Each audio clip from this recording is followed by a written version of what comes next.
Hi, everyone. Thanks for joining us for our prenatal and postnatal Facebook Live series. My name is Victoria Hall, and I'm a health promoter with Family Health at Niagara Region Public Health. Today, we will be talking about pregnancy and infant loss with our guests from PAIL Network. Our guests will be sharing their experiences with pregnancy and infant loss, as well as highlighting the supports and services available through PAIL Network.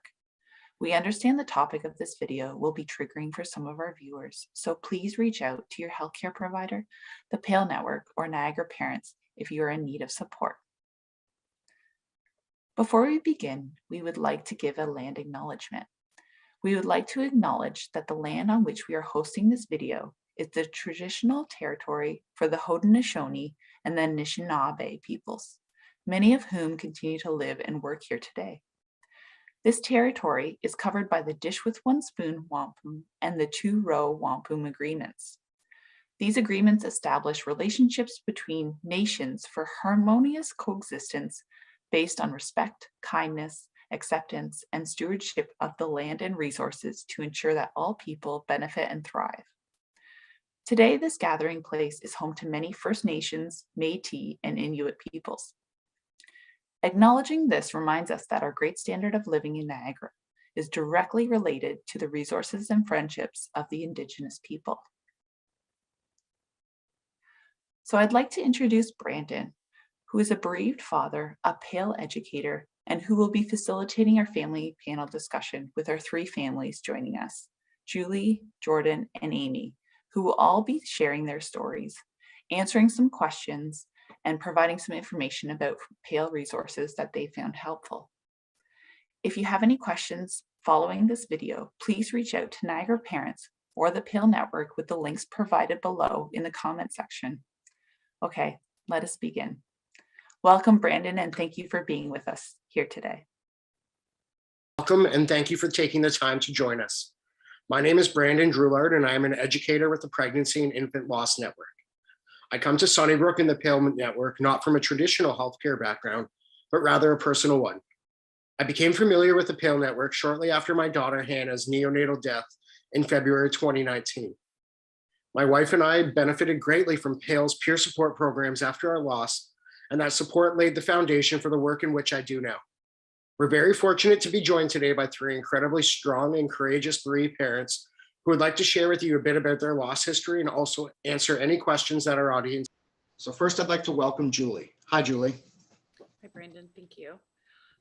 So I am joining today because I suffered two losses. I have a living daughter that was born in 2017, and following her, I had a pregnancy that ended in stillbirth with my second daughter in 2018.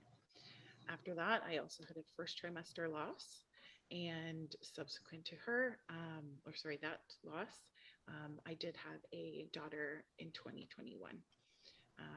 And I accessed PAIL Network after my third trimester loss in 2018 and have gotten involved as a volunteer since.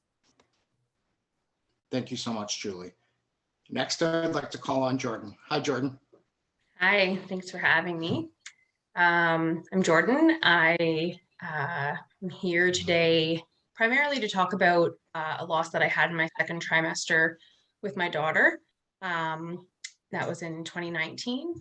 Prior to that, I had two first trimester losses, and then my daughter, and then another three first trimester losses. And then in September of 2021, I was lucky enough to have a living child who is with us now, and it's lovely. And I accessed PAIL after my second trimester loss. And then when I became pregnant again, I accessed them for their subsequent pregnancy groups as well. Thank you. Thank you so much, Jordan. And last but certainly not least, Amy. Hi, Amy. Hi, Brandon. So my third daughter passed away in March of 2020. I had what I thought was a normal pregnancy, and I went into early labor at 32 weeks.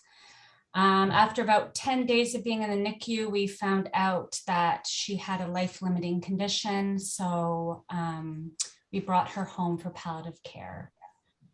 I did go to PAIL Network about 1 month later, and I found this great 6-week program called Living with Your Loss, and that helped me. I met every week for 6 weeks, and that helped a lot. And then I became part of the parent panel, and now I'm also an educator. Thank you so much, Amy. And thank you all again for being here and willing to share your stories. So what we'll do now is we'll answer a few questions that our listeners have provided. The first one that I have here is, it's submitted anonymously, and the question asks, how do I explain the death of my baby to my living children? So to those of you who do have living children, I'd love to open up the floor and get your input.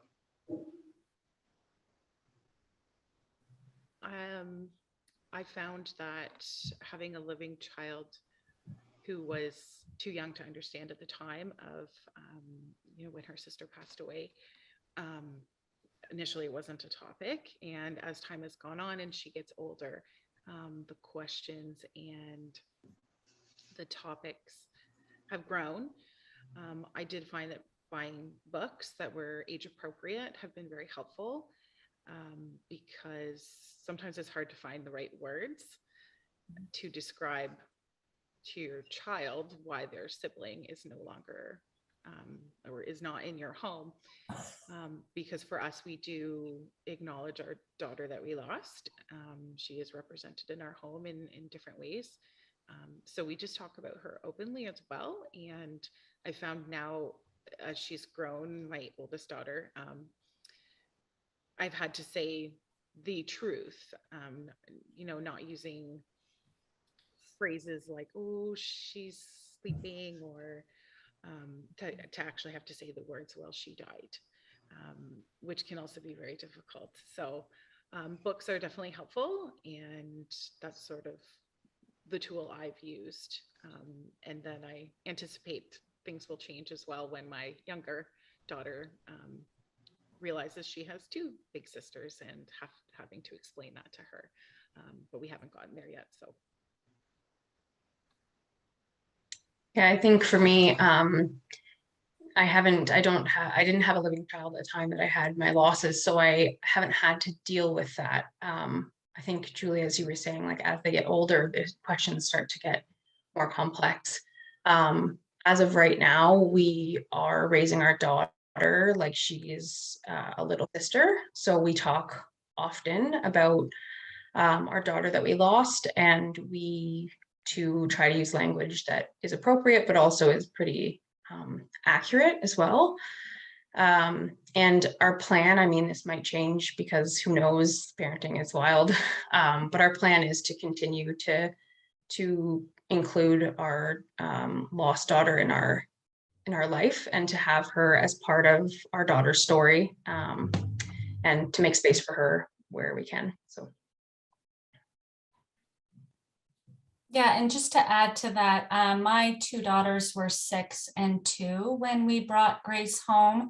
And it was actually the palliative team that encouraged us to make them very involved. And I'm so glad that I had that, because my first instinct was to protect my children from this horrible situation. But we've grown as a family. We talk about her all the time. We honor her. I also find a big help is every year before the school grade starts, I send an email to the principal and the teacher just to say, like, FYI, this is what's happened. And they encourage it. I've had the whole class make Grace a birthday card, and it just really helps the kids. Even just talk about death. And our favorite book is The Invisible String. That's like our favorite one. Thank you all. And I think the common theme that you're all alluding to, and that we hear often from bereaved families, is that it's so important for inclusion of our bereaved children in the lives of not only ours, but our living children as well. And I think it's pretty safe to say that age appropriateness in having those conversations goes a long way. And so our next question is for family members, friends, and support individuals. It's really hard to know what to say after. How can I be of support? And are there things I should or shouldn't say? A lot of things people shouldn't say. I think a buzz term right now is sort of toxic positivity. You know, when people tell you to look on the bright side or to find the things that are good in your life. Yes, that is true. And I think we would naturally do that because you sort of, once you've suffered a loss, you do, I feel, for me at least, you know, love more deeply, cherish certain moments, but at the same time, it's just mostly helpful if people listen and just say, I'm sorry, is big one. And not try and fix your problem because it's not really a fixable problem. So that's sort of my top one there. Yeah, I think those are great. I would agree that there are many things that probably shouldn't be said. And I feel like maybe a rule of thumb would be not to, if it feels like it might not be right, it probably isn't. So just taking a pause before you attempt to say something to someone who's had a loss. I think comparisons are really hard. I found them really hard when people compared their losses to mine, or people told me about their friend who had had a loss, but don't worry, their friend also had a baby. The reality is that you don't really know what's going to happen for families, and that putting that out there is quite painful, especially right after a loss when you haven't had time to even breathe yet. What you can do, and what I found really helpful, was, again, like Julie said, just listening. And certainly if you've had an experience, sharing that you've had the experience, not even needing to go into detail, just to say like, hey, I feel you on this, like I really am with you, which is, I think, a lot of what PAIL is built on, is just that like feeling of not being alone. And I think probably one of the things for me was much detail as the person to being comfortable like using that information, saying the child's name if they've named the baby, and like not being afraid to say that baby's name, because I know, at least for me, hearing my daughter's name is like a breath of fresh air. So I would encourage people to not be afraid of. Yeah, and if anything starts with at least, don't say it. Like, at least you have other children. At least you can have other children. At least, you know, there wasn't prolonged suffering. All that kind of stuff is just, don't say it if you even start with at least. I would also agree to just sit in the space of silence, like just sit there. It's awkward and horrible, but it's awkward and horrible for us too. And for me, being 2 years out, I also think like there is no end date to this grief game, like none. I'm going to die brokenhearted. I mean, there will be happiness in my life, but there's also will forever be sadness. And I think people need to understand that and respect it. And again, like Julie said, it's not fixable. And if I might add, one other thing not to do is to not acknowledge it, especially in the early days of a loss. It was equally as painful for somebody who avoided it altogether, likely because they felt uncomfortable, didn't know what to say, but saying nothing was quite hurtful. So you're not going to remind somebody of something it's on their heart and mind all the time. So acknowledge the loss, no matter what stage of the pregnancy or how the baby was, acknowledge it. Thank you all so much. Those are all great suggestions. And I think we oftentimes hear from families, from bereaved families, that sometimes the biggest impact that people make or things that people do aren't the biggest or the most extravagant idea. It's just a eye contact or a gentle touch, or like you all alluded to, saying our baby's names, things like that. Just the acknowledgement and being present and listening to families who are suffering and grieving, and they will guide you, they will lead you as to what they do and what they need. And we'll move to our next question. This question is anonymous as well, and it states, how can I honor my babies how can I honor my baby who has passed? So I can, of course, only speak to how we do that. And I think it's different for every family, every culture. Um, so for us, I think for me, honoring her is joining something like the PAIL Network.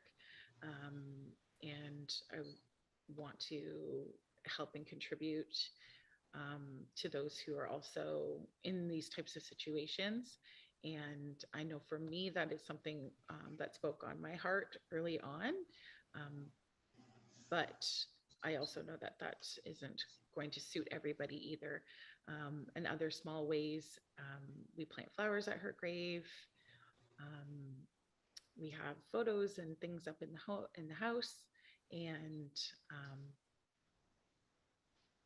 yeah, just try to do things that I feel for me make me feel like I'm still mothering her.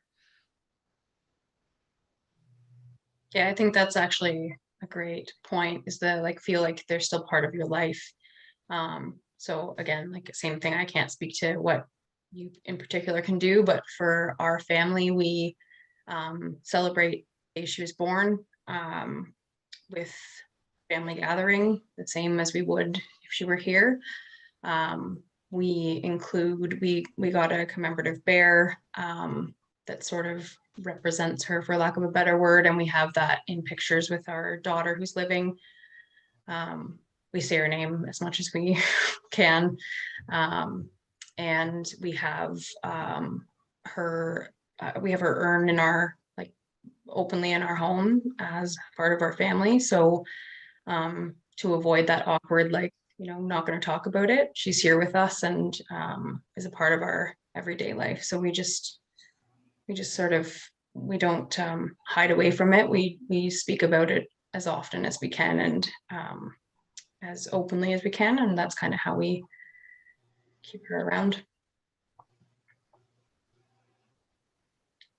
Yeah, and I would have to agree. I also joined PAIL in the hopes of speaking with others and just being there as listening ears to the newly bereaved. For her birthday, I do a blood drive with my friends and family. And for my birthday on Facebook, I always do like a fundraiser for the hospital. But bringing it back to friends and family, like that's definitely, you reach out on their birthday. That's for infant loss, of course. But yeah, there's lots of different ways. We have a bench and a tree. I just try to honor her honestly every day by just saying her name, like both of you had mentioned. Thank you all. Those are all great suggestions and ways that you each individually and together with your families honor your children. And I think the biggest theme that you all spoke to there was just kind of trying to include them still every day and parent them, but just in a different way and from afar, but you're still parenting their memory and their legacy. So it's really important. And thank you guys for sharing that. We have two more questions. The next question is, how can I support my partner when I'm grieving too?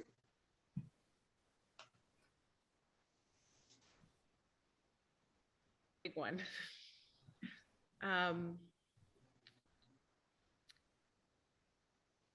Understanding, keeping in mind that they are also grieving, you are grieving. It can be a hard balance because you're not likely going to be grieving the same or on the same wavelength in your grief. especially as time goes on. It can be different for each partner. And I think a, a big thing for me was trying to keep in mind that my husband was also grieving, and to give space and grace to him, checking in when I felt I had the capacity to, and also being honest about how I was doing at those times. So if I really couldn't, offer anything, trying to acknowledge that I didn't have the space to check in, and which is unfortunate sometimes. But we did attend a few sessions of couples grief therapy, which I did feel really opened the dialogue up, and allowed us to understand how we would not grieve the same way. So that was helpful for us.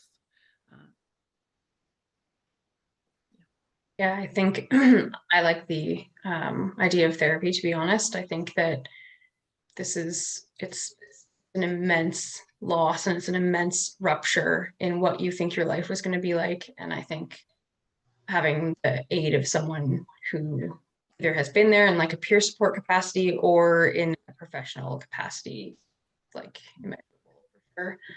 I think I can only speak to being the birthing parent.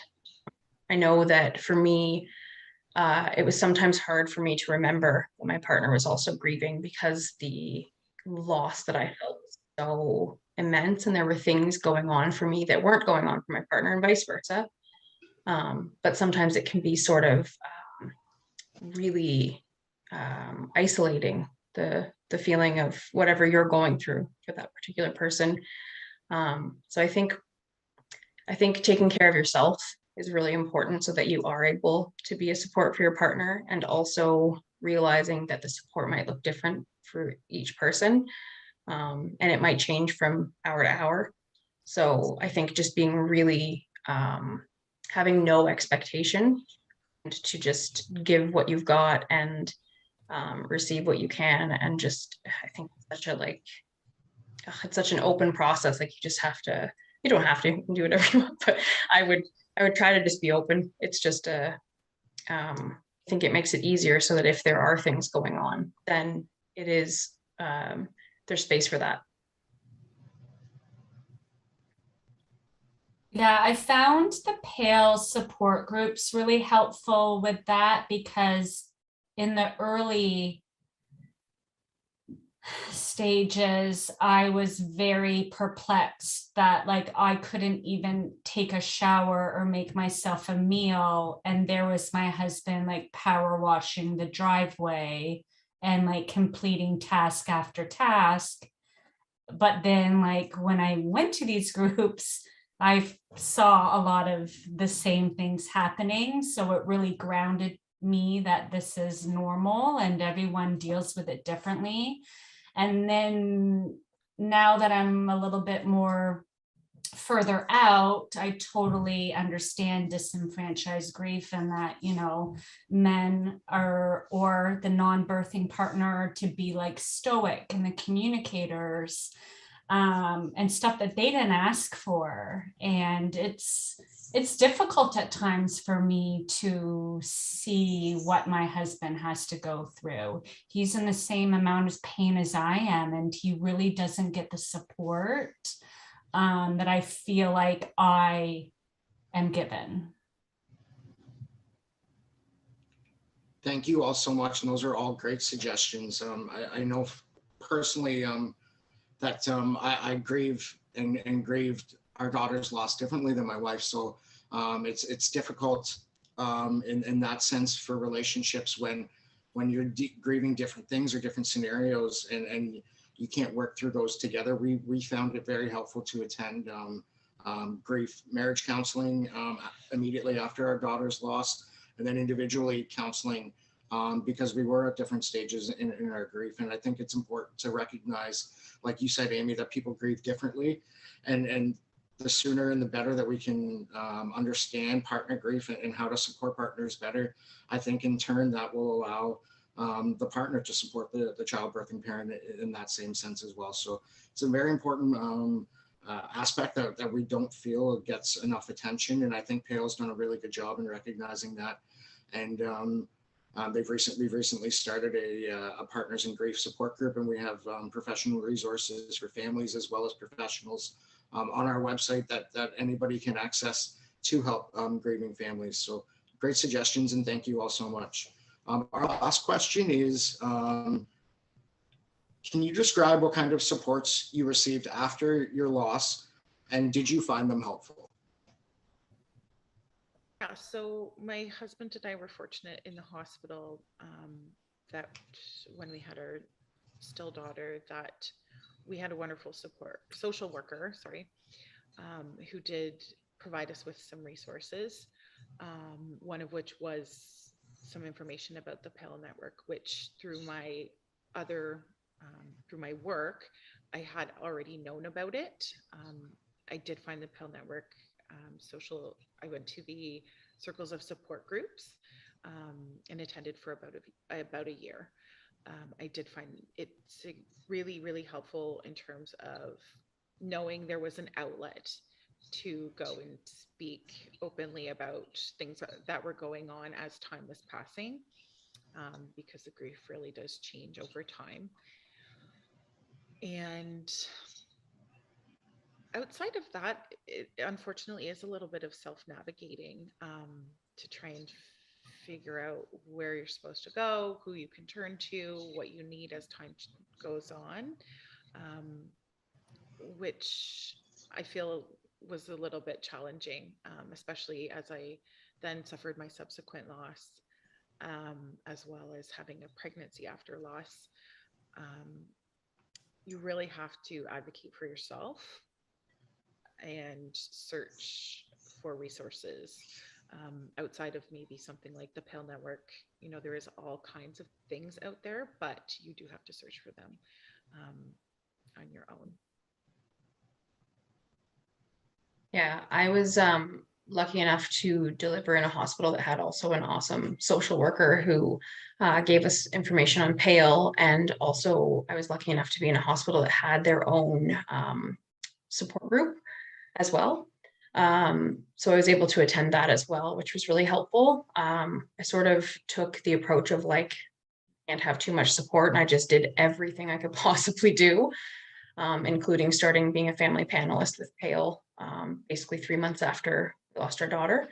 I went to the circle of support as well. I think I went maybe 6 days after we lost our daughter, because I had a feeling that I needed it. And it seemed, I was actually shocked to even find out that something like that existed. I had no idea before that. So once I was going to the circle of support, I also became pregnant 3 times during that time, and sort of unfortunately bounced back and forth between the circle of support and the subsequent pregnancy groups, which were both immensely helpful. I think they both are, but I found for me I wasn't prepared for what the subsequent pregnancy would bring in terms of kind of scratching at that grief and making it fresh again, but also just the things that come up, the fears that come up around pregnancies afterwards. And so that I found that really a great resource. Yeah, and I'm much the same. I had a social worker who gave me the PAIL pamphlet. But when you go home with a stack of stuff and everything is so cloudy and foggy, I mean, I actually stumbled across PAIL like when I don't even know, I was just on my phone with Facebook and came across it and was like, oh yeah, I think I have something about that. And I used the resources for sibling grief, and then I joined the circles of support, which I found out about this little living with your loss program, this 6-week program, which was amazing because I'm like, yes, that's exactly what I need. I need to learn how to live with this gaping hole. And I had zero direction. So I took that really fast, but I think it was so important and relevant at that early stage for me. And it just gave me the confidence to become on the parent panel and an educator. So I'm so happy for the PAIL Network. Thank you all so much, and thank you for expanding on that question. And I think oftentimes we hear how important it is for families immediately after their losses or loss to receive grief counseling and to have an avenue and a space to openly share what they're going through and what they're experiencing, and find ways on how, as Amy said, to live with your loss and to still live a meaningful life and not be kind of weighed down by and held back by your grief and what you're going through. So especially with mental health care and access to mental health care, we know that there are challenges if people don't have the financial resources or their financial means, or they don't have benefits to do that. So I think it's really important that we direct, and we're able to direct families to PAIL Network because we are publicly funded, and we are able to offer those spaces for people to share with other families that have experienced the same thing. So I just wanted to thank all of you again for coming here and sharing so courageously and honestly with us. And we know how difficult these conversations can be, but they're valuable. And for you to share so openly and honestly with everyone is very remarkable. And we thank you so much. On behalf of the PAIL Network and the families we support, I want to thank Niagara Region Public Health and Niagara Parents for inviting the PAIL Network into the conversation and collaborating on this series. It's so important that we normalize the conversation around pregnancy and infant loss to better support bereaved families. And although these conversations can be uncomfortable, tough, or heavy, they are so valuable and so needed. And we thank you for allowing us this opportunity.